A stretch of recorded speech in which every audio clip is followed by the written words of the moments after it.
Howdy and welcome back to the Ineligibles podcast. I'm Will Stone. He is Chase Caldwell, and we are joined by a very special guest today. Some may know him as RCB05 on Twitter. It's Robert Behrens, ladies and gentlemen. Robert, it's a pleasure to have you on. Absolutely, guys. Glad to be here. Yeah, very, very excited to have you. And one thing I would love to do, I'll work on this throughout the episode, but I want to give a shout out to you. Were probably one of our very first fans before the podcast even existed. I sent Will an idea of here's kind of what I'm thinking for the logo, and Will's like, well, let me send it around and see if I can get any ideas. And you helped us with the logo, gave us tips, and then I put together the finished product. And Chase just went bananas on Photoshop.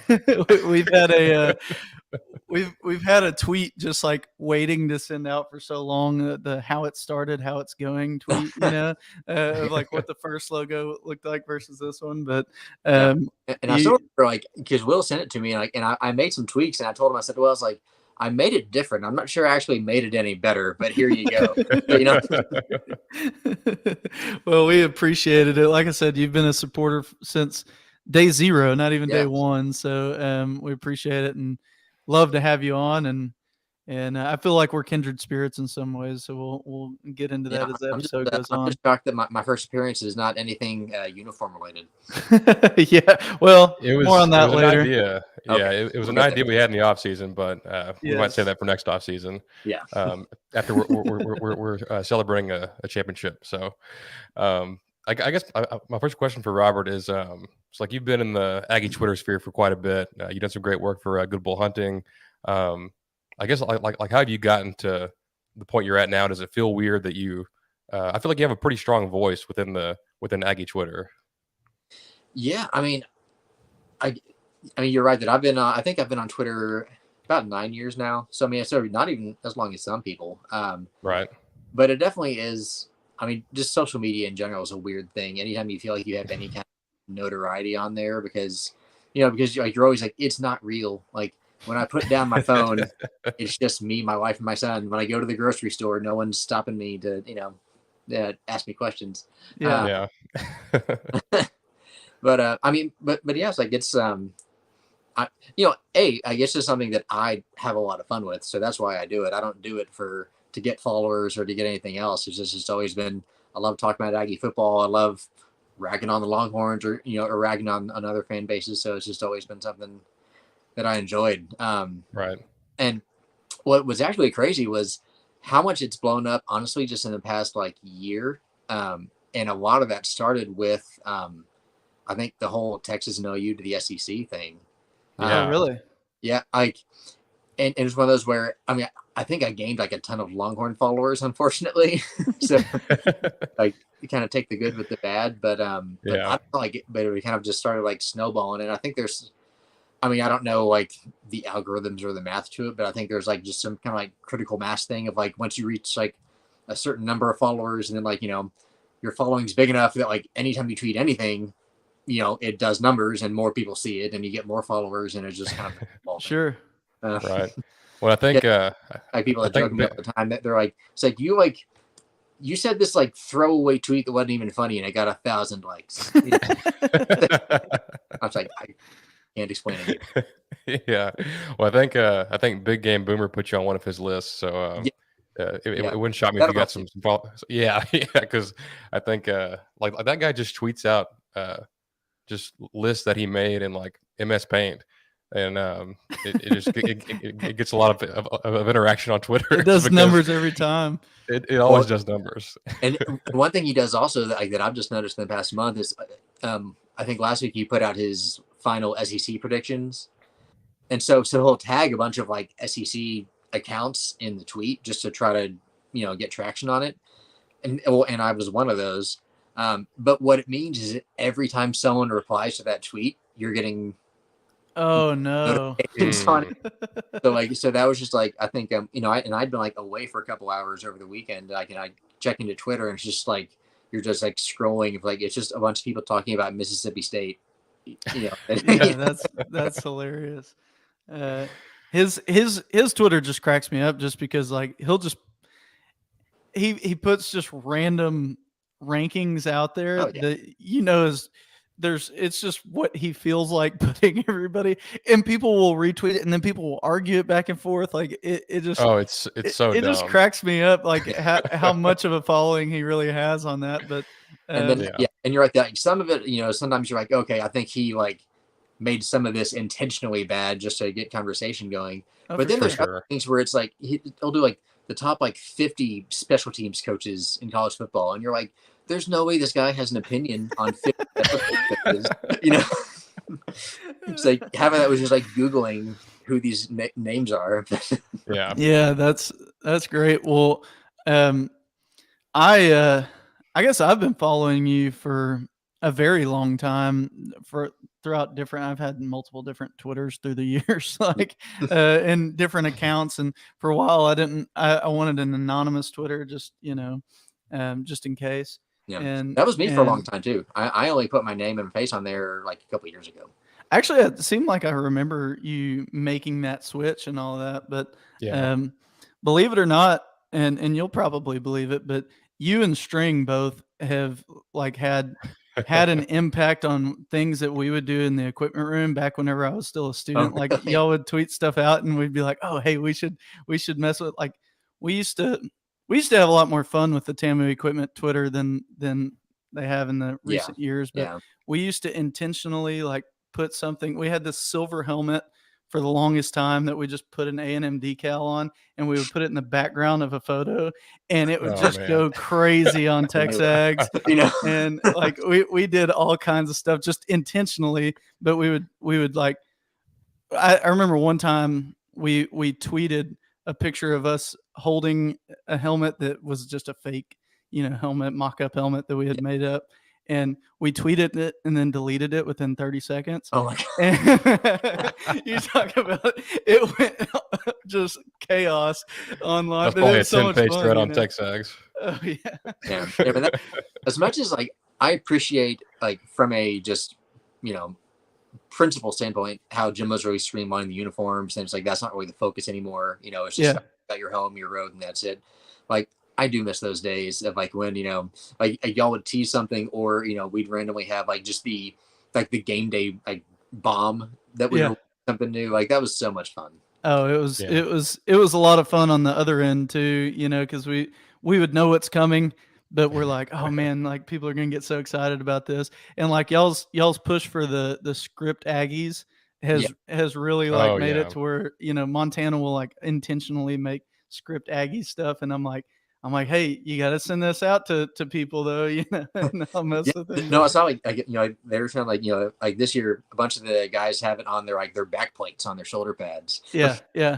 It's definitely caught on, and it's funny because being now that I'm just a fan, I'm not part of the group. I just still know all the guys. Mm-hmm. It's funny to see it from this side because I'll see something in Tex Montana like, are we doing something like this? And just won't receive a text back. And I'm like, man, I'm part of the crowd now. Like, I don't know anymore.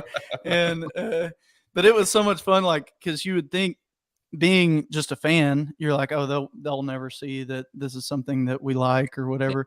And we would be sitting in the equipment room like, oh man, they really like the script Aggies. Hey, tweet that video of that guy with the script Aggies, just to get them going. We would do stuff like that all the time. I can't tell you how many times where it's like, maybe they were teasing that something was coming up, where I would send a DM to Matt Watson, just trying to be like, hey, it's like we're in the trust tree, like just you and me, like what's going on? He was always responded back, but he was very much always like, I can't tell you. Yeah, I'm not about to tell you this. You're in my trust tree though, so if I know anything, I'll share it with you. How about that? Yeah. But no, I think it's cool to see how Aggie Twitter has evolved over the years, and even like when I was in college, I was like, man, like between RCB05, String, Cuppy Cup, and all those guys, I'm like, even if we stunk, like football would still be fun because these guys are so funny. Oh my gosh! Like some of the effort that goes into the tailgate and things like that. With me, I think it's more like the humor is almost like a defense mechanism. Like I think I'm funnier when we suck. Yeah, because when we're good, like you're happy and you just want to talk about football. but and like when the team's not doing as well is when you're trying to start being like, okay, like how can I like poke fun at this so it doesn't feel so bad, Right. Yeah.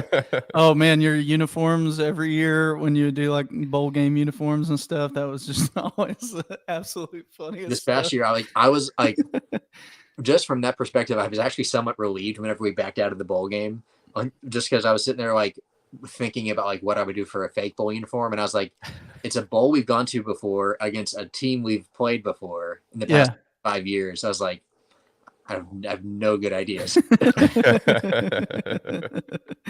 That's good. I guess before we get into the rest of the show, is there anything you got cooking up at Good Bull Hunting? Is there any new additions to the tailgate? Well, this is as good a place to talk about it as any. We've actually sunset the tailgate this year, so no, it's bye-bye. Yeah. And I mean that's mostly just because I mean it's like virtually everyone that kind of originally started on it isn't with the site anymore. Just everyone's kind of grown up. Everyone has just bigger jobs. They've gotten married. They've got kids. Just guys can't do the same things they used to do. So it's gone to the wayside. The good news is we still got some cool stuff going. String is taking a bigger role with us this year. So is Jay Arnold.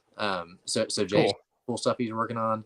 I'm doing kind of a cousin of the tailgate, I would say, where it's still very different, but it's all me. So it really puts the kind of the graphic in the graphical preview the tailgate talked about. So in that it's like there is no text whatsoever, it's all just a graphic. So Nice. So if you're someone that was really familiar with the tailgate, you'll still see some like remnants of like the tailgate that works its way in there, but that's gonna be dropping on Wednesday, so I'm excited about that and see how that can kind of evolve as the season goes. Yeah, I always enjoy the tailgate, and I always enjoy the throw stuff on there and you see what works. Yeah, I'm a big fan of the tailgate. I'm a big fan of the all caps preview. Both of those always get me excited. Yeah, no doubt.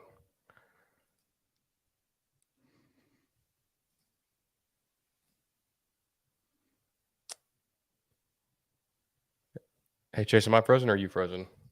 I'm not. I don't know. Am I on you? I think you're good. Oh, I'm back. All right. Yeah, we lost you for a minute. Yeah, sorry about that. Crisis averted. Yeah. He's back. Great drama. Well, that's as good a segue as any to get us on over to the hurry up. Week 0 this past weekend. Not a ton of marquee games, but I thought some interesting storylines. I don't know if you guys have any takeaways. I mean, I know that the game everyone talked about, most was certainly the Nebraska Northwestern, but for me, like the biggest shocker was Vanderbilt. Yeah.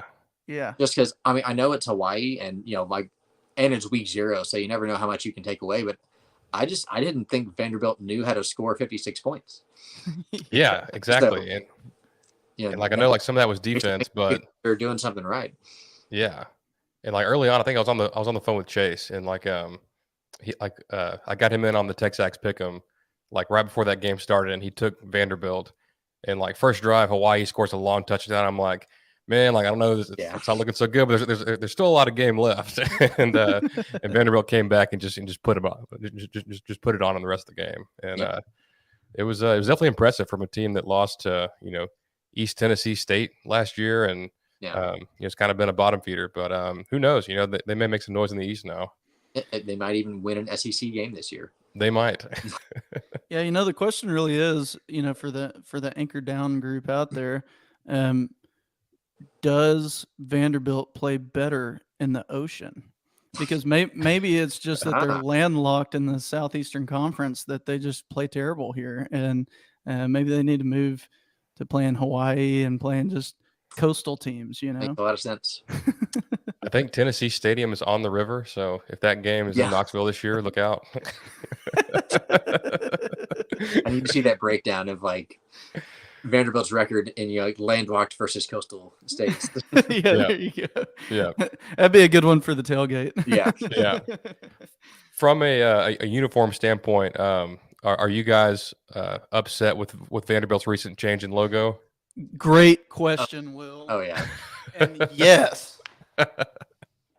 Yeah, I mean, because I love that, like the star with the V. I thought that was classic. And the anchor. How do you beat that? Why would you ever not have that on your helmet if you're Vanderbilt? Like, it makes no sense. Go back to a regular stripe. No, thank you. And you know. And Chase, maybe you know this. Like, did the whole thing, like, where is the academic logo and the athletic logo now the same thing? Oh, I don't know. Because I know a lot of places do that now. It's like where they come out with a new logo, and it's kind of, instead of now having this one for athletics and this one for the academic side, it's just like one unified brand. And I think I want to say that's what they did, but I'm not sure. But either way, like, yeah, it was definitely a downgrade just because it's just so generic. My what do you call that? Graduation cap was out of rebellion because it was right whenever we changed to put the block ATM on our logo, and so I was angry and just painted the old not my seal is what I would say back then, you know. Yeah. So. Long live the T-Star. And it's a shame because, like, I really liked Vanderbilt's all whites. It's just the logo is such a downgrade. Like, if they had, you know, kept the helmet and all that the same and just, you know, done an all white uniform, it would have looked slick. But and if they would just put the new V within the star, I think it'd be fine. Yeah. And bring back the anchor. Just the V with the stripe. I'm like, what are you doing, man? Like, yeah. That's the coolest.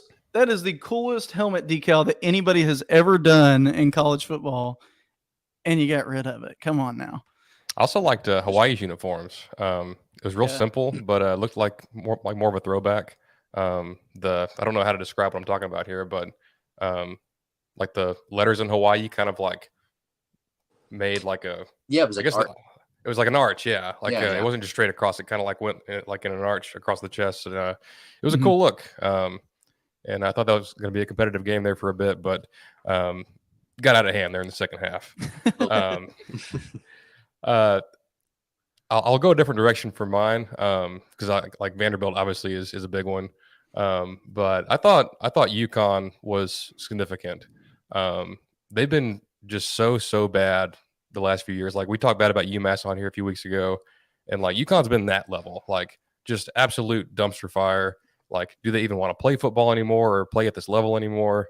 And they got, you know, Jim Moore Jr. as head coach, and he, you know, they didn't go in Utah State and win the game, but you know, that's a good team and it was close, and like they were playing hard. And if you're a UConn fan, which there's probably not very many, but if you are one, you know, that's got to make you happy to see that. Oh yeah. Well, maybe whenever if we ever have just a terrible turnout, we'll refer to that as like UTAM was playing this weekend, you know, because UMass, UConn, we're on with them, the University of Texas A&M. UTEP. Yeah.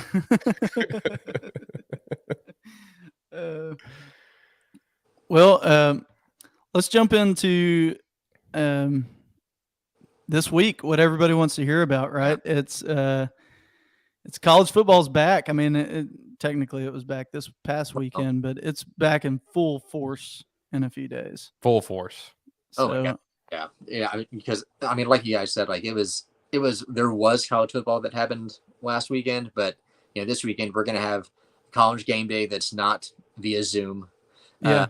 You know, and it's like, and you're just gonna like starting Thursday, Friday, Saturday, Sunday. You know, so you're gonna have just like, you know, Power 5 games out the wazoo like the entire weekend, which, you know, that's what we're here for. Yeah. I mean, you know, and even just like anything A&M aside, and I'm sure you guys agree, it's just having like waking up on Saturday and just knowing you're gonna have the TV on the entire day with football on is just such a welcome return. Have you guys seen the new YouTube TV feature with the 4 screens? Yeah. I have. I'm definitely planning on trying that out in short order. No, I feel like I'm like I can't deal with that much distraction. Like, I'll like hop back and forth like between 2 games, but I feel like I need to just have like one game at a time, because otherwise I just like, if I try to watch 4, I'm just not watching any of them. Right. Yeah. Oh man, I was so upset because we're going to Disney World and we fly in October 8th. And so I told my planner, I was like, get me the earliest flight in Orlando because I want to be sitting watching the game whenever we play Bama. Like that's a non-negotiable for me. But they have the ESPN sports bar there on Boardwalk. That's like a big like sports bar. They have all kinds of TVs, and I'm like, that's where I want to be there to watch that game. And wouldn't you know it, it's still closed and for COVID. And I'm like, you got to be kidding me. So now I'm just gonna be holed up in my hotel room, just sitting there watching the game on my bed and just getting all excited. But yeah. You might be able to at least get like the hotel bar or something. Yeah, exactly. You find like one other person that cares about the game. Although in retrospect, the only times that we've beaten Bama have been times that I was sitting by myself in a room, because the first time I had injured my foot and I had a flat tire, so I was just at Firestone as they're changing my tire for me, and I'm watching this game by myself with my foot up on there with some ice on it. It was miserable. But then last year I did something. I hurt my knee or something, and so I was in the Letterman's lounge at the game, in the lounge, just watching it on TV. Yeah.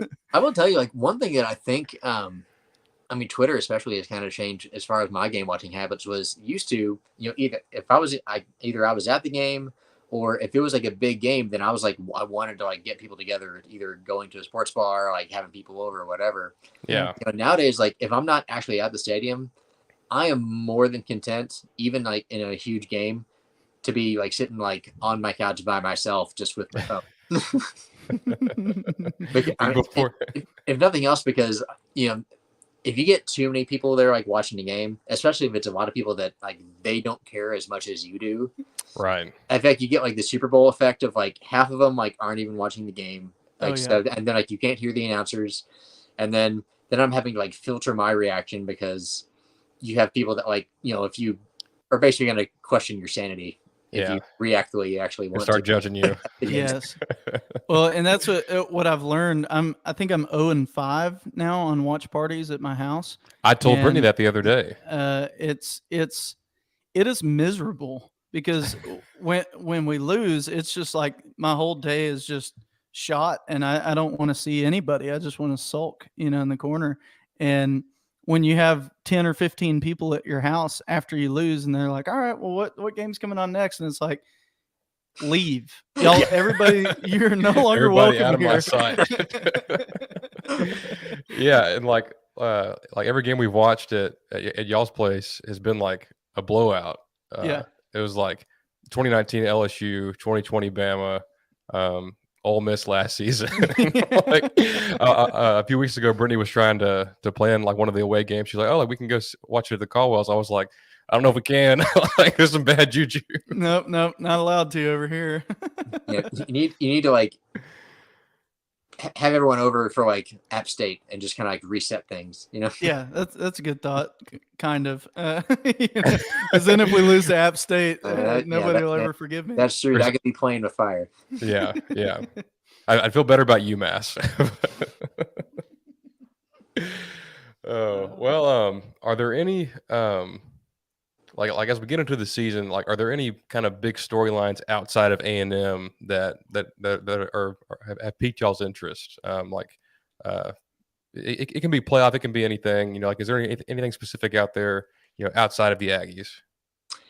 My big thing, if we want to just jump into playoffs, I feel like that's where everything eventually. My kind of like hot take, and it's not like insane, but just a little bit like left of the norm, is I think BYU is going to make some noise this year as a playoff contender, only because I think they were 10-2 last year. They're like one of the top teams in the country as far as returning production, and like most importantly, they have the schedule to press people enough to, like, if they do run the table, be a legit contender, because they play Notre Dame, they play Baylor, they play Arkansas. I think there's one. I think they might play Oregon. So it's a legit, like, if they went 12-0, like, it's hard to question the legitimacy of that team. Sure. And that'd be a really fun story, especially with them then jumping into the Big 12 next season. Yeah, that's a good point. And I'm pretty sure their quarterback, I think Jaron Hall is like a draft prospect, like he's been getting some first round, second round love for the NFL. So um, that's that's a great pick. That's a very interesting story. More than anything, I just want to create the narrative that the Big 12 is upgrading by picking Texas up. You'd have 2 recent playoff participants. Yeah. The other big game that they're playing this year is Oregon. Nice. Yeah. You hit all the other ones, but I tend to agree with you on BYU. I think they're poised for a good year because they do play some really good teams. There again, Baylor, Oregon, Notre Dame, those 3 teams, and Arkansas for that matter, all 4 of those teams are going to be really good teams this year. And so it's 4 ranked teams. That's a tough matchup, but there again, I guess you could argue that, well, they have 4 big games and then the rest of them are kind of but that's how Notre Dame is every year. So I definitely think though that BYU coming into the Big 12, they're going to make some noise there, you know. For sure. And I agree with you actually that I do think that they're upgrading by adding BYU at least right now. And this is also this is a year where I feel like, I mean, it's kind of true everywhere, but especially in, I feel like the SEC West and then the entire Big 12, where I just have no idea where anyone's going to finish. Yeah. Because again, the SEC West, someone has to finish last. I think, I mean, if you had to make me choose, I'd say Auburn, but it could be any number of 3 or 4 different teams that none of them think they're going to be anywhere close to that this year. Right. And then Big 12, if you ask me who the favorite is to win the Big 12 title, I might give you half the conference. Yeah, because like half the teams could win it. Yeah, I've been big on Baylor this offseason. I think that they're poised for a really good year this year. But the same could be said for Oklahoma. Same could be said for Oklahoma State. I'm a fan of Texas Tech's hire and some of the things they've been doing. I don't necessarily think this is their year, but I do think that they're upgrading there. And then, yes, Texas fans, I mean, they're going 15-0. Yeah. So, but that's what this time of year is for. Oh yeah. You've got February through July to pick out all your team's warts, but then once August gets here, it's time to just it's Kool-Aid time. Yeah, everyone just finds that path of okay, this is how we're gonna do it. This is the year where everything goes. No doubt. That's right. Yeah, I'm also pretty big on Kansas State too. They've been getting a little bit of dark horse Big 12 love. Obviously, Deuce Vaughn is a total stud at running back. They've got some NFL caliber guys on defense, on the O-line as well. Adrian Martinez, coming over from Nebraska. They might run the triple option with him and Vaughn in the backfield. I'm trying to think of what my big, if I have a semi hot take, and it might be that the Big Ten may be more likely to get into teams than the SEC. I'm starting to buy in on Michigan, and a few months ago I was pretty down on them still. I was like, they lost a lot of NFL guys. Both those defensive ends lost. Daxton Hill, a couple of linemen, and running back. Now I'm a little scared by what they're doing with their quarterback situation. I don't know if you guys saw that, but Harbaugh came out and said, well, one guy's going to start game 1, the other guy's going to start game 2, and then we're going to do something after that and try to figure it out. But I've long been a Harbaugh hater, and I've come back around on him. But then he does stuff like this, and I'm like, come on, man! Just be a normal guy. But obviously, I think Ohio State's one of the best teams in the country. But Michigan, I think they might be a team. If they get more out of their offense this year, they could be right back in the hunt. Yeah, and I'm interested too in Michigan State and what Mel Tucker's going to do there. Yeah, I'm too. They came so much out of nowhere last year, so it's and you see that all the time where teams have kind of that peak season and then they kind of just dip back down to what they normally are. So it's you wonder is this them ascending, or was this kind of just everything fell right that one season? Right. I'm curious about that myself, and I was gonna go with your take where you're saying, okay, well, BYU I think is gonna have a good year. I was gonna say the same with Cincinnati and Michigan State. I think both have to prove themselves this year. Cincinnati is going to come into the season so slighted because they fell all the way to 23, after being in the playoffs, and so it's but I think they can repeat what they've been doing. But Michigan State, I don't know if I'm ready to say that they're going to have an improvement from last season.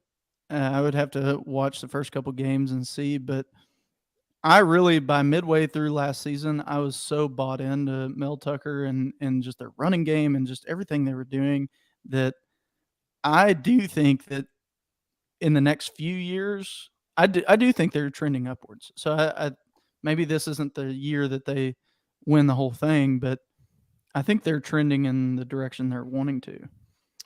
Well, you look at like what they're doing in recruiting recently. They had as impressive of a visit list over the summer as anybody in the country. Now they're not going to go land all those guys, but they're getting big time talent to visit them and at least give them a look when that wasn't always the case in the past. But when I think of a team like Michigan State, like it's kind of crazy how after the COVID year, like how much change there was in kind of the perennial like top 25 caliber teams. Like you had Iowa State, who was preseason top 10 last year, North Carolina, and teams like that. And like then you had teams come on like Michigan State and Pitt and NC State, and like there's not real parity at the top, but like after that, first couple of teams, at the top, there's 30 or 40 teams just kind of duking it out for like in that next tier. Yeah, and I think the biggest thing is just like the biggest thing that would help the sport is if we can get something again like last year where you have like one, if not two, first time participants in the playoff, because I think just so many people, whether it's fair or not, say, oh, it's the same, 4 to 6 teams in there every year. And so it's like if you can continue to show that, well, like, yes, there are going to be teams like Alabama or Clemson or Ohio State, they're going to be in there a ton. Like you want to show that there is still a path to get there, even if you're not one of those like extreme blue blood teams. Absolutely. And A&M could be a prime example of that. Of like a team that 5 years ago was like nowhere close, that this year, I mean, and we'll get into this more later, but like this year, a team that if things go right, absolutely has a chance at that. Yeah. Yeah. And like with that, like, if an outsider makes the playoff, that's just going to enhance their recruiting. And, like it kind of, sets up to where like Michigan, for example, like just made the playoff. They should be, trying to capitalize on that to, get some of those more top tier recruits that are, typically going to Ohio State, Georgia, Alabama, or A&M. I think NIL is definitely playing a factor in that in recruiting. There's no doubt about it. You're seeing teams like Miami really step it up in recruiting. Obviously Michigan State and Tennessee and just like all these different teams, and that's way more fun than just like Bama versus Ohio State part 3 or 4. Yeah. And that's something that I brought up, when we were in the middle of the whole like Jimbo versus Saban fiasco earlier this offseason. And it's because even like independent of what Saban was saying, the whole narrative of A&M's recruiting class has basically been like, oh, people are like, oh, it's like, NIL is going to ruin college football because it's going to be, just the teams with the most resources are just going to get all their recruits.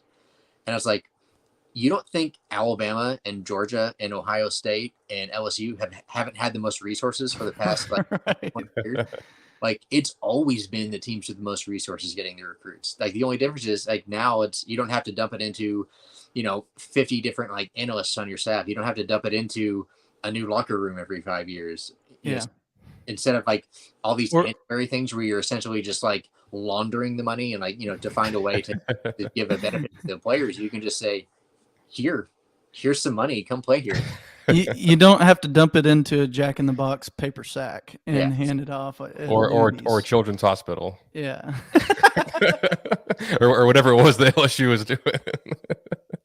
Oh Lord.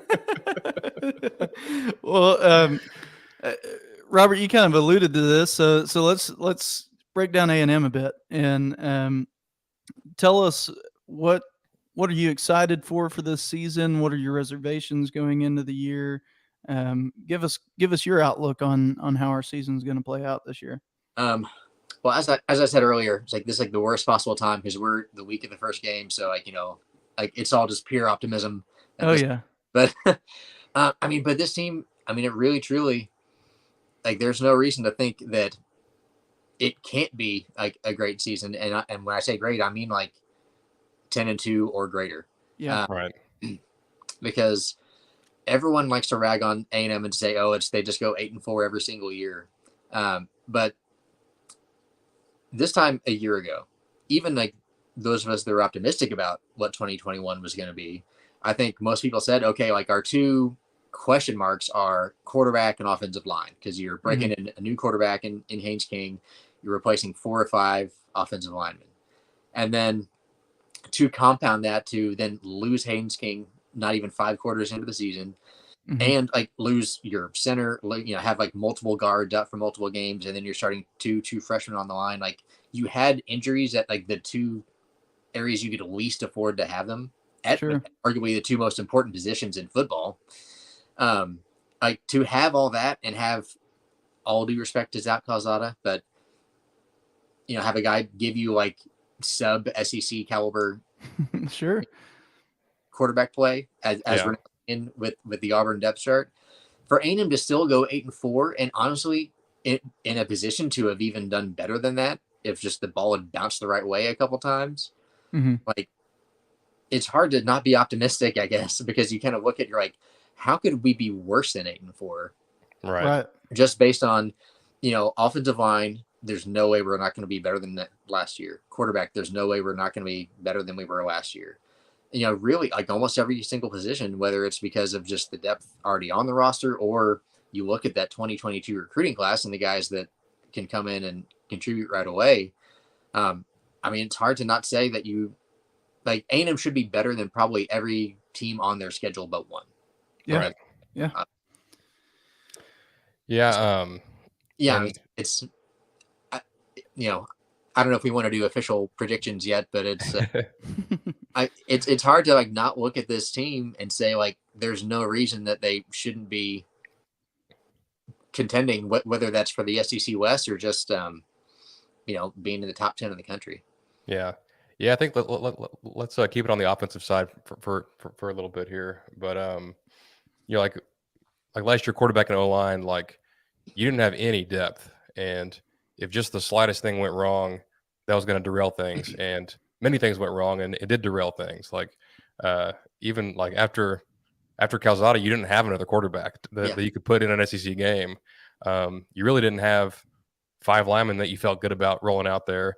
Now you've got 3 quarterbacks you feel good with. You got probably 8 guys on the O-line you feel good about. So like it's just I think back and like it's almost like nightmare flashbacks to that Arkansas game of how poor the offense was, and I'm just like that performance and what we have now is just so night and day different. Like it's a totally different team, a totally different offense, and I'm to the point now where I'm just excited to see it because I know it's going to be better, but I just want to see how much better.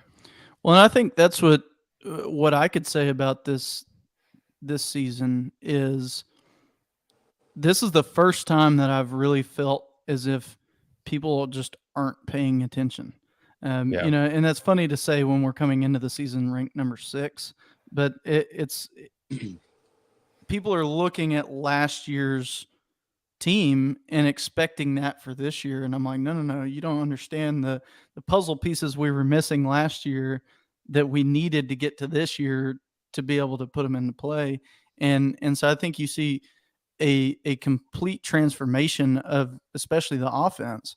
You see a transformation at quarterback, no matter if hopefully, knock on wood, hopefully this doesn't happen. But if King goes down again this year, putting Max in, I have a lot more confidence in that. And again, all respect to Calzada, he did a lot of good things for our school, but I just have a lot more confidence that Max can get it done when, not just when it needs to be done, but when it's Arkansas or Ole Miss or a team that we should not lose against, Right. And so this is, in recent memory, the number one year that I can say, man, I feel so confident about our team, and I'm not scared to.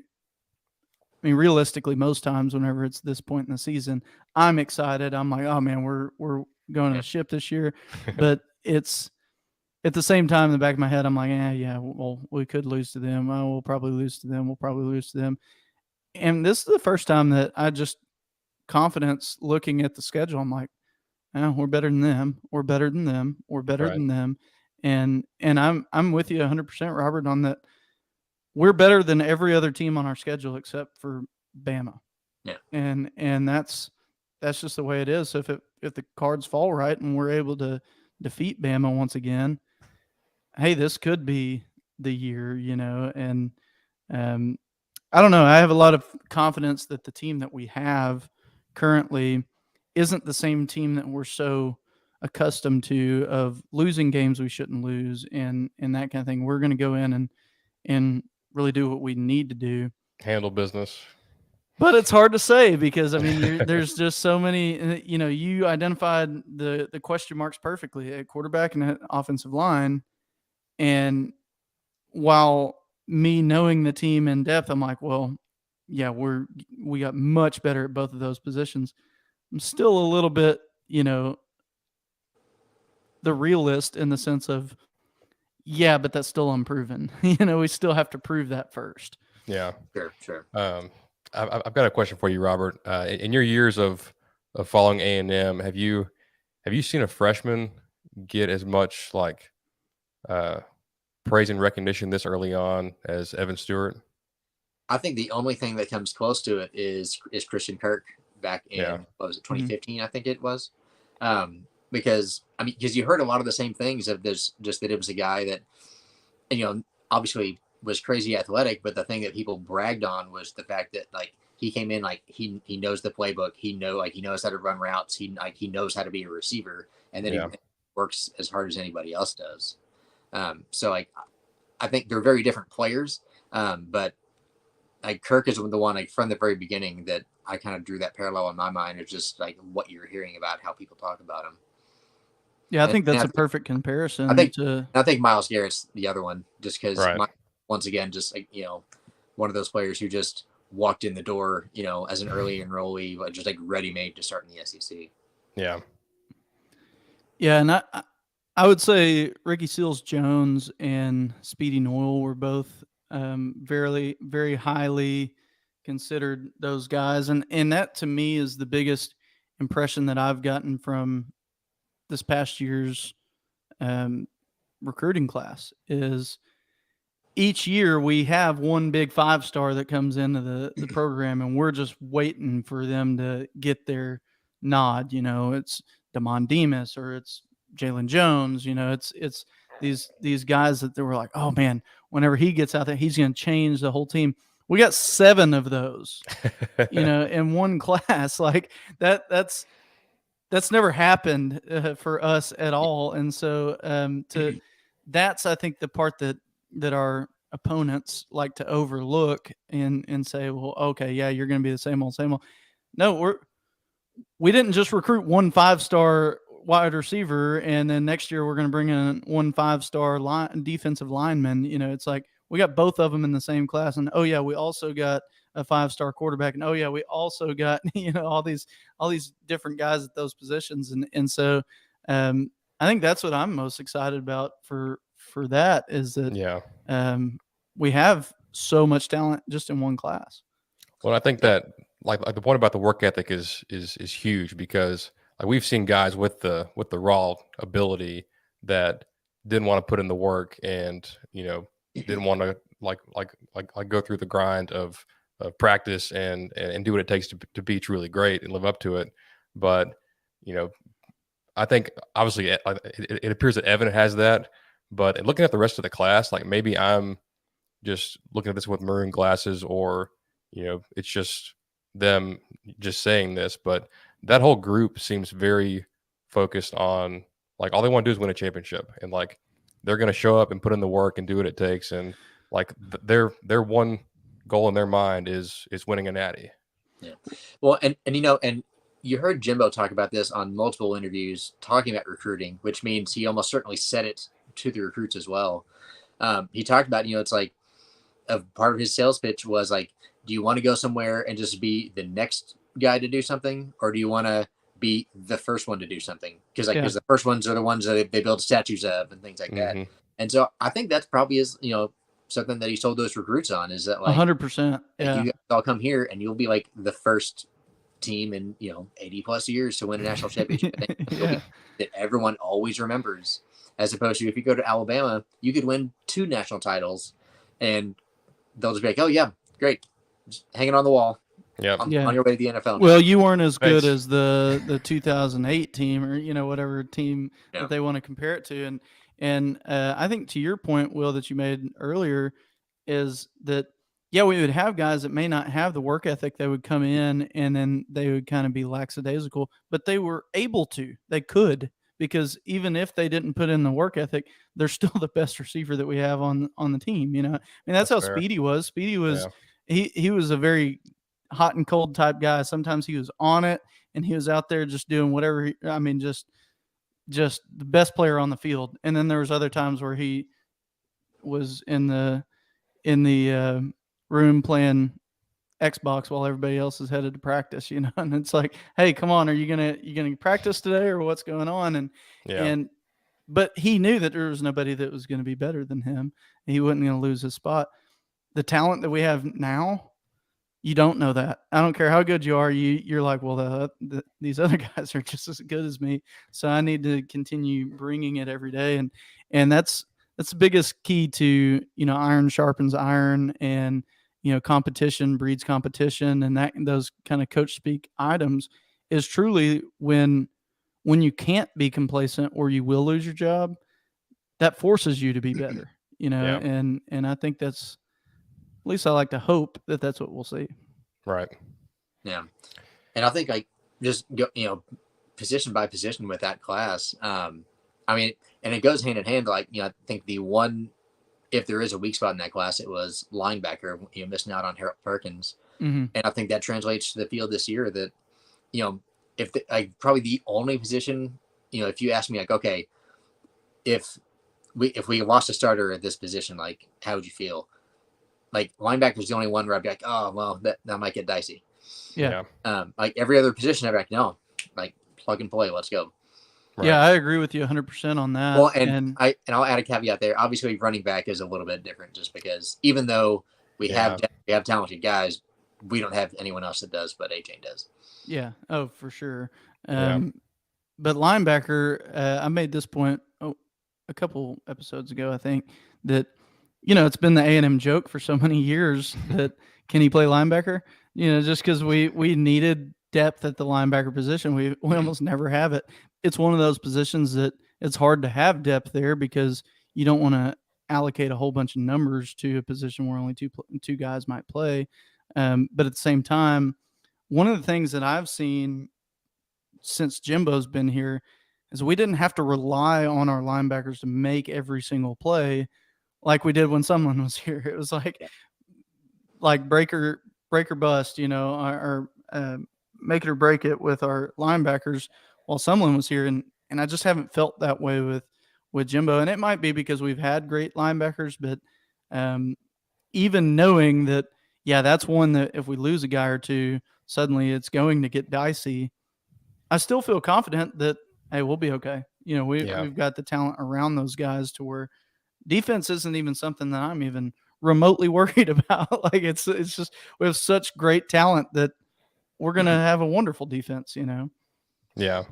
Well, and like on that point, I have flashbacks to that Chick-fil-A Bowl against Duke. And think it was Jordan Master-Giovanni, and like it wasn't even a bad play by him, but like just getting smoked by a Duke guard because there was no D line to keep blocks off of him. Yeah, like that has not been the case, and it certainly won't be the case this year with the defensive line that we got.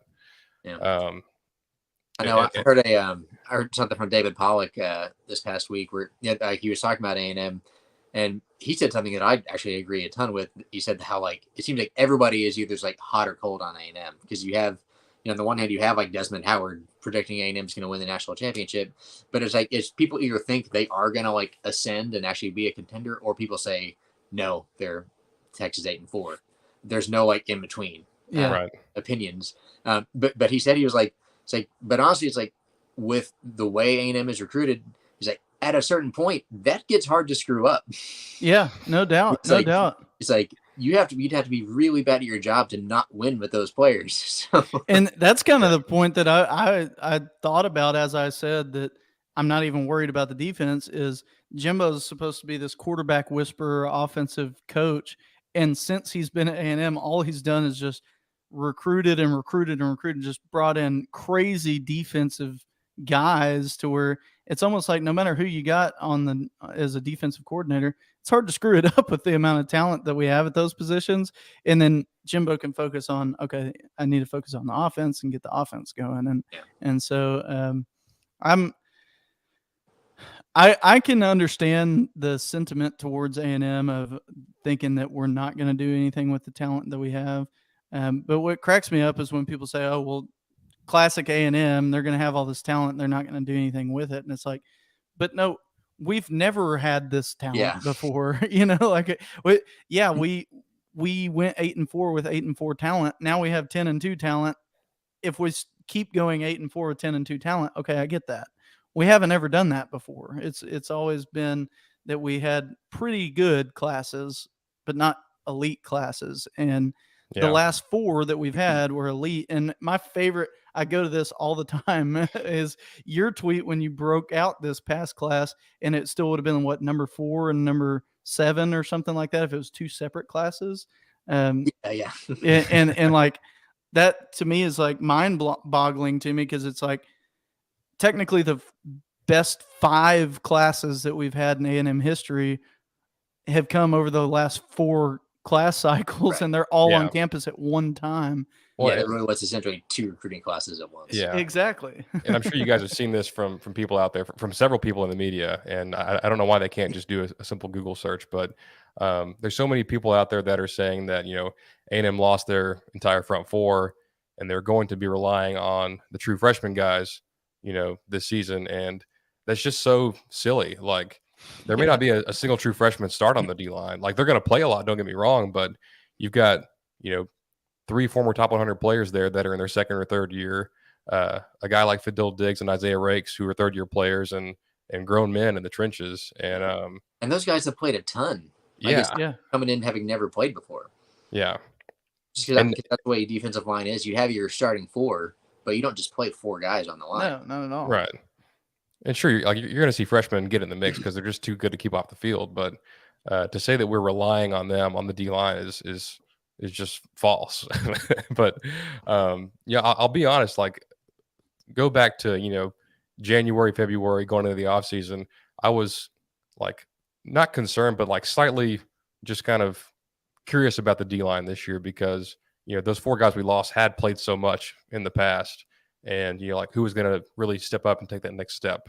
And it seems like across the board, the 5 guys who are non-true freshmen, like Fadil Diggs, Tamisha Adelier, Isaiah Rakes, McKinley Jackson, Shamar Turner, like those kind of guys have taken their game to another level because they probably feel that pressure behind them from those freshman D linemen. But like those are guys that have been around and that have stepped up. And now I'm like, this is going to be one of the top D lines in the country, like no doubt. No doubt. And that's what the same people that would be saying that probably if you asked them a year ago would have no idea who Michael Clemens is, For sure. and so it happens every year, but heaven forbid, this one year, they're going to have a lot of youth at that position. Well, I'm perfectly okay with that whenever you look at the amount of stars that are in that youth group. but it's also like, all those people that say A&M's going to be like 8-4 or worse. If A&M does go like 10-2, 11-1, then like they're immediately going to turn around and say, well, yeah, of course they did. Like, look at the roster. Yeah, Right. yeah, exactly. And we're going to say, I tried to show you the roster. Oh, Yeah. awesome. Oh, there'll always be an excuse because it's not their team. So. Yeah. Well, and that's, and I saw people that as soon as, we signed that top class, like they try to spin it of like, oh, well, now the pressure's on. And it's like, what a great problem to have to say, oh, now the pressure is on to win a title because you have players. Right. Yeah. Perfectly good problem for me to have. I'm perfectly okay dealing with that battle and not the, oh, well, we lost half of our recruits to Alabama. Yeah. Yeah. Y'all's roster's so good, better win a title with it. Yeah, I think Jimbo has higher expectations than the media might. But as far as A&M goes, I guess we can do some season predictions. I think obviously Alabama is by far the toughest opponent, but an interesting topic for me is like who is that second best team on the schedule this season? Man, that's a tough one, man, and that's like something I've struggled with because I know a lot of people are talking up Miami, but it's a first year coach in their third game, so no matter what Cristobal has done, no matter what that staff has done, or how well they're recruiting, he's taken over a team that was pretty mediocre last year. Yeah. Right. Like how much immediate change can they have? And then, as I mentioned earlier, I feel like the SEC West is just this like big amorphous blob where you can go up and down. Where Arkansas, like I think they'll be good, but do they carry that forward? Did they lose some of that momentum from last year? LSU has a new coach. Ole Miss has 2 brand new coordinators. Auburn has 2 brand new coordinators. Mississippi State has Mike Leach, and it seems like anytime any Mike Leach team has any amount of expectations, they tend to underwhelm. So that's a good point. Yeah, it's just like you could talk me into almost like any scenario, like between those 5 non-Alabama teams of how this thing's going to play out. Yeah, I'm with you 100% on that. To where it's I go back and forth, and it depends on the day that you ask me. Because like right today, I've been kind of thinking more of like, man, Miami's going to be a really good team. They're going to be a tough team to play. I'll actually say that I'm glad that we play them week 3 and not week 10. Because I think we will see them come about, and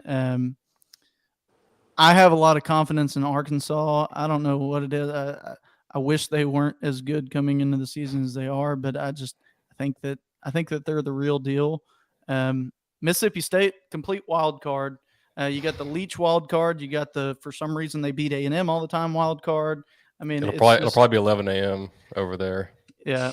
I just hope that we beat Ole Miss into the dirt this year, with how much Lane Kiffin likes to prod at us from Nick Saban's shadow. So that would be a good one to win. But LSU, I'm like, I was about to say, like you could talk me into them being the second toughest team just because like at least it's at home. Like that gives me some more confidence. It's not over there, but like they've still got talent, and as much grief as we give Brian Kelly, he's still a good football coach. He's still a good coach, yeah. One everywhere. And, like they're especially like their receivers and their D line are pretty loaded with some high end talent. I have no idea what to expect from their quarterback at all. Like if that position sucks, then they could go 6-6. But if they get a guy who's competent and can get the ball to some of those guys, then it could be a pretty good matchup. Yeah. But I'm with you on Mississippi State too. Like that's if I had to pick one, I'm picking them. It was between them and Arkansas for a bit. I've kind of weakened on Arkansas. I'm like, I think we might be able to run the ball on them quite a bit. But Mississippi State, for whatever reason, just scares me. But honestly, as we get into our official predictions, we should beat all these teams. Like, no doubt. like if we play a clean game and if don't turn the ball over like 4 or 5 times in a game, there's no reason why we shouldn't win every game, except for Alabama and maybe even Alabama. Well, outside of Bama, I think one thing that gives me confidence is that the teams that I am most worried about at this point in time, which would be Arkansas, Mississippi State, and Ole Miss, are 3 teams that we have something to prove against this year. For sure. So I really hope that we go into that with that feeling. But then we also have something to prove against Bama. So it just gives me confidence that these teams that I am mildly concerned about are also teams that beat us last year and that we need to get that back, and so that's my hope is that, that we go and show up against those teams strictly because they beat us last year. Yeah, I mean, I think especially I've always said, and I don't know why it is, but like there's nothing that bothers me more than losing to Mississippi State. Right. Me too. Like only just because it's just, I mean, it's not like a name program. It's not like this blue blood that you're like, okay, yeah, of course we lost to them. But yeah, they've somehow managed to beat A&M like at least half the time. Yeah. So yes, so I'm very much looking forward to getting back in the win column on that one. Yeah. Well, I'll tell you what really aggravates me about Mississippi State is that chrome helmet that we did in 2014 was one of my favorite helmets. And like the uniform, it got a lot of grief because it really didn't look all that great on TV. But having that uniform in person, like it's so cool with the Texas around the numbers and all of that. And so, but that was my first one that I was really a part of on the surprise. And so I got all excited about that, and then we lost, and now everybody hates that uniform. Yeah. And that always happened on our like best uniforms we came out with. We'd lose, and then everybody's like, "Oh, that was the ugliest uniform we ever had." And I'm like, "You wouldn't be saying that if we won that game." And so Mississippi State has done that to us a couple times, and yeah, and I always assumed that, and Chase, you can probably confirm this. Like, was Adidas like forcing like wanting those like matchups with the uniforms on Mississippi State just because it was 2 Adidas schools? I don't know the answer to that. Okay. I would tell you if I knew the answer to it. I would think so because at the time Nike was really pushing stuff. So I would think so. Really, I think they probably just wanted a rematch of it. They wanted to. They caught lightning in a bottle, kind of. Tongue in cheek because Johnny was there in the Snow Bowl matchup, but I think they wanted to replicate that, and I think that's why they did that.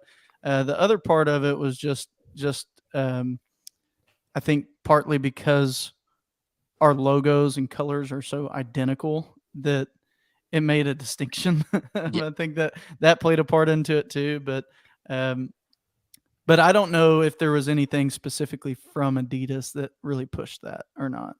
Because to be perfectly honest with you, a lot of the times when we would do those, it was just like a few of us in the equipment room. Like the whole thing when we rewore the LSU. I tweeted you about this the other day. Those glow in the dark uniforms that we rewore. That was solely on us, where we were like, we got to wear those at a night game. We got to wear those at a night game. And LSU, they'll wear white at home. Let's go talk to Sumlin about that. And Sumlin didn't care at all. So we go ahead and be like, hey, can we wear these again? Yeah. And he's like, yeah, sure. But what people don't know, and I know that you know this, but all of those helmets we order them a year in advance, just about, and they're specific to each player. And we only have like maybe 5 or 10 extras. And so you can't just wear them again next year because you have a whole different team of guys with a whole different size helmets and all, their face masks are different. And so a lot of guys, they would change their face masks mid-year, but because we ordered that helmet back in January, it would come in with their old face mask and they'd throw a hissy fit about it. And it's like, well, sorry, you should have changed your helmet before we ordered them, and so because I think most people probably don't know that, like, even like the standard uniforms, like, you're getting like brand new jerseys and everything, like every year. You're getting helmets reconditioned every year. Like, you're not just like it's not like junior high where you're just like wearing the same jerseys for a decade. Right. It's very much a, we would have the game helmets and we would have a couple extras and that was about it. And then every year it was switching them in and out. So I could only imagine it's probably a lot easier now that they only wear one helmet. But yeah. I don't know what the logistics of it look like today. It's probably quite a bit different than it was a couple years ago. Yeah. Well, I guess as we wrap up, any final thoughts? Any final predictions on the season? Oh, let me answer Pierce's question real quick. All right. Pierce had a really good question here.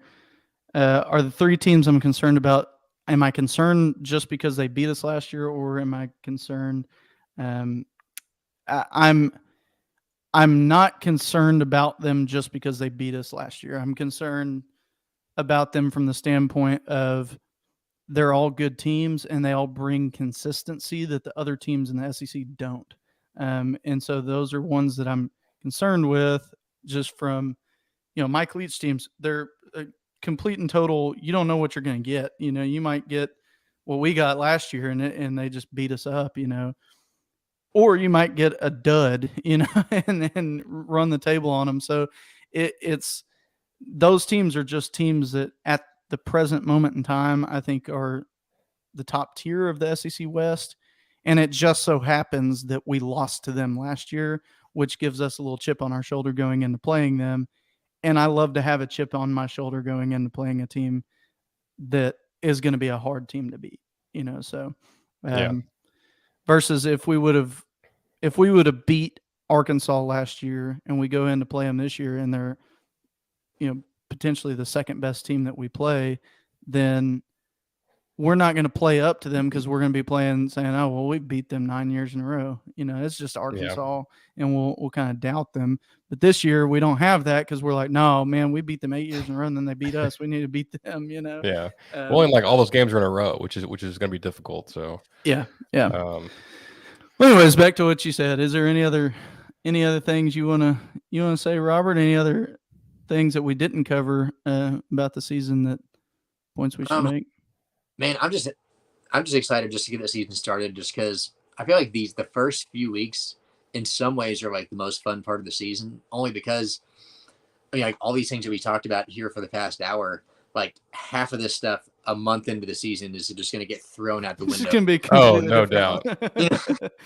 So it's just really fun, like watching the games and like you kind of figure out as you go, like who is actually good, who isn't, and just the way like every season is its own little special snowflake. So yeah, it's like the new car smell. You enjoy it while you can, and then it gets into the meat of the season, and you're like, man, this car sucks. Yeah, like French fries. I want my old truck back. But no, man, I'm ready to get rolling. I'm pumped about A&M. I think it could be a great year. So I just hope things fall right for us because every team, like outside of maybe Alabama, like every team, no matter how talented or how good they are, like you also need some luck along the way. Definitely, no doubt. Hope that those two things can kind of come together at the right moment. Yeah. Now, do you have season tickets or are you going to any games if you don't? Yeah, I have a 4-year-old at home that he was the big catalyst for me dropping those just because it was hard to get down there often enough to justify season tickets. But I'll be down there for Miami though. I haven't been down in a couple of years, so yeah, nice. Yeah, I'm excited about that one. We will both be at Miami too, so we'll have to make it a point to see you. Maybe I can talk Montana into letting us get a little locker room tour. Yeah, you can do that. That'd be dope. Hey, on that note, real quick before we get out of here, I was going to ask Robert, is this current iteration of the A&M uniforms the best that we've had in your lifetime? I don't know. I mean, I honestly go. I think it was I want to say it was like 2004 under Francione is when we kind of went back to like, because we had like the maroon face mask and we kind of like messed around with a lot of different combos. And it was like, that's when we went back to the white face masks, but still had that original, like kind of Nike template. Right. I really love those. I feel like the ones now, it's a great modern take on those. Cause like the all of the materials and everything are better, so it ultimately looks better on the field, Right. just because of the materials used. But I mean, I'm still a sucker for and a lot of this is just because I mean I know I really just mentioned like a Fran era uniform talking about, but so much of like why I think a lot of us think that this uniform now looks so good is because it looks like what they wore in like the 90s when really kind of A&M's heyday of like like winning conference championships almost every year. Yeah, absolutely. What were you a fan of the shoulder stripes, or do you like losing the shoulder stripes? I really liked him at the time just because I felt like it gave A&M something that was kind of unique, and it was Unique. our own. Like you turned on the TV, and as soon as you saw the shoulder stripes, you knew it was A&M. Yeah. So like I do like, and I would have been fine if they did like every other uniform change that they did, but they still kept the shoulder stripes. I think that would look great. Oh, I'm glad to have you on my team on that, because I have given Montana and Matt and Goose all so much grief about that. Like, man, y'all could have had a perfect uniform, but you got rid of the shoulder stripes. I 1000% agree with that. Probably the other one was I felt like the helmet started looking dated, like just the matte, like that kind of satin finish was a little bit dated. Like I think the numbers were too small, and the beveling really just kind of cluttered it up a little bit too much. Yeah. So like, I mean, I agree. I think you could have streamlined it. I think it would have looked really slick. But that said, I still love what we have now. Yeah, I do too. Yeah, and also it wouldn't bother me at all if they had just brought back the ones they wore against Kentucky and just worn those full time. I thought those looked it looks so sharp. But I'm not a fan of like they did like the faux like mesh holes. Yeah. Which like it was a cool idea, but ultimately you're like, okay, like the holes in the mesh, that was a flaw, not a like not not an attribute you need to like replicate in future designs. Sure.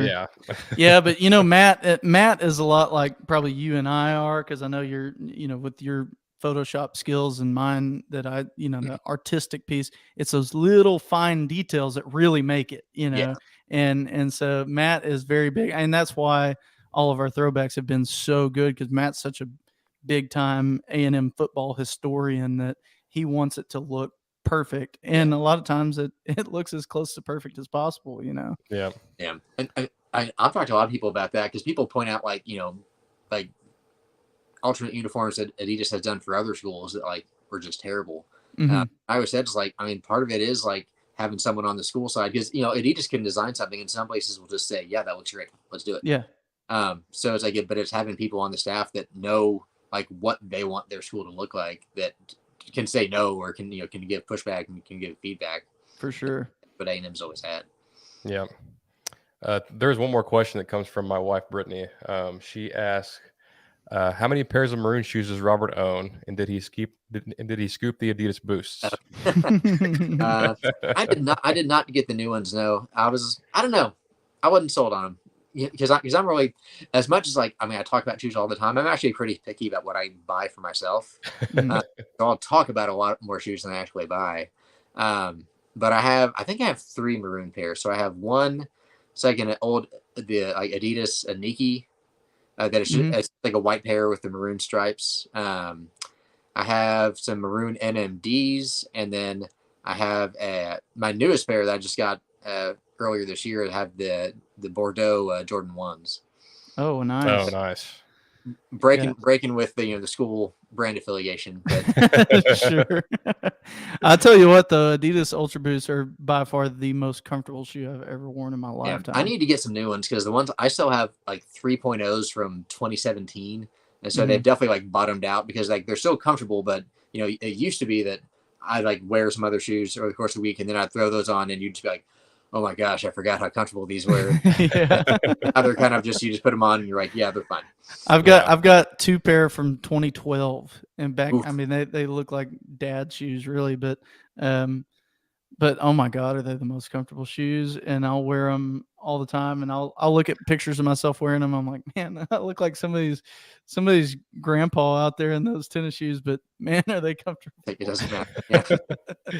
Yeah, like I saw the boost that got released a few weeks back, and that was really the first like A&M like maroon shoe that I saw that I was like, man, I really really want to buy those, but I just bought new shoes for the first time in like 3 years. I bought some On Clouds, and I'm like, man, if these had come out just a week sooner, I probably would have bought them.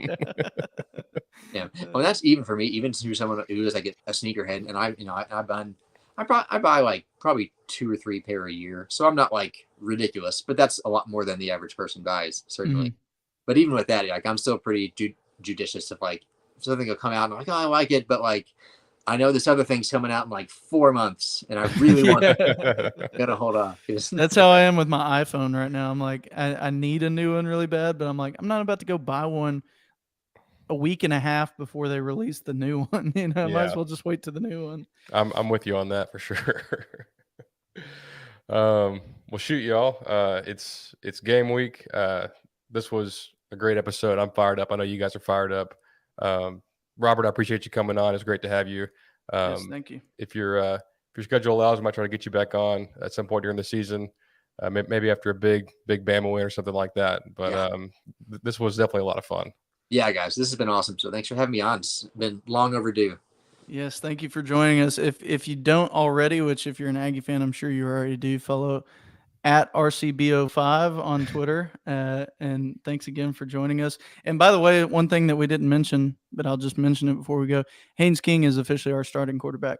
I thought about that halfway through, that we hadn't said it yet. Now we can check that box, and we did it. Yep. Well, take care, everybody. Thanks for listening, and we'll see you on Wednesday. Appreciate it. Bye, y'all. Thanks.